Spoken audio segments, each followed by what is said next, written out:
আমরা নিশ্চয়ই কেউ সিদ্ধান্ত নিতে ভুল করব না।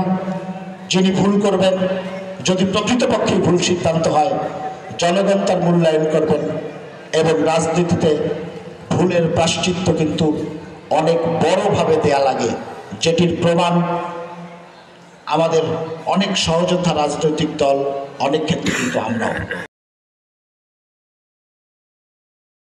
হিজলায় বিএনপির ইফতার মাহফিলের আয়োজন করা হয়। তথ্যচিত্রে হিজলা প্রতিনিধি।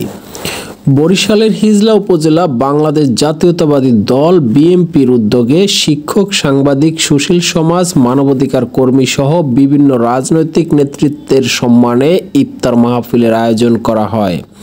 ইফতার মাহফিলের প্রধান অতিথি হিসাবে বাংলাদেশ জাতীয়তাবাদী দল কেন্দ্রীয় নির্বাহী কমিটির সদস্য ও কেন্দ্রীয় স্বেচ্ছাসেবক দলের সাধারণ সম্পাদক রাজীব আহসান তার বক্তব্যে বলেন যে আদৌ আমাদের জেল থেকে কবে আমরা বের হব।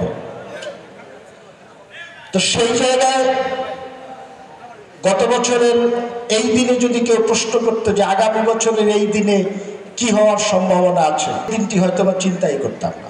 বলেছি আসরের নামাজ পড়ে কথা বলতে দাঁড়িয়েছি। মনে রাখবেন, আমি যেটা বিশ্বাস করি মন থেকে, আমরা সবাই বিভিন্ন রাজনৈতিক দলের নেতৃবৃন্দ দীর্ঘদিন যাবৎ লড়াই করেছি, রক্ত দিয়েছি, জীবন দিয়েছি।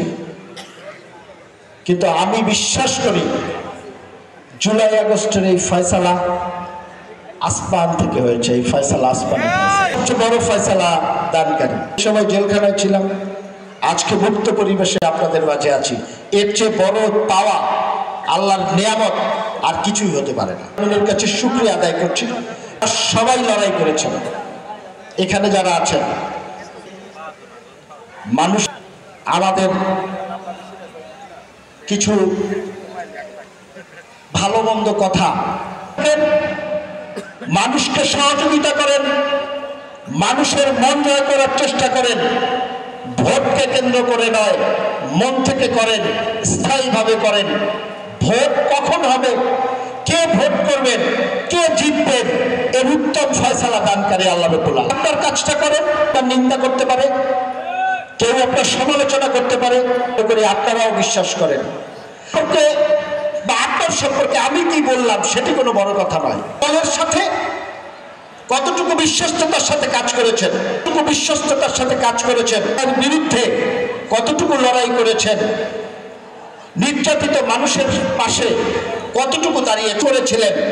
গণতন্ত্রের পক্ষে শহীদ রাষ্ট্রপতি জিয়াউর রহমান, বেগম খালেদা জিয়া আজন্ম লড়াই করতে করতে যিনি মৃত্যুর সাথে পাঞ্জা লড়াই শেষ দিন করেছেন, এখনো চালিয়ে যাচ্ছেন।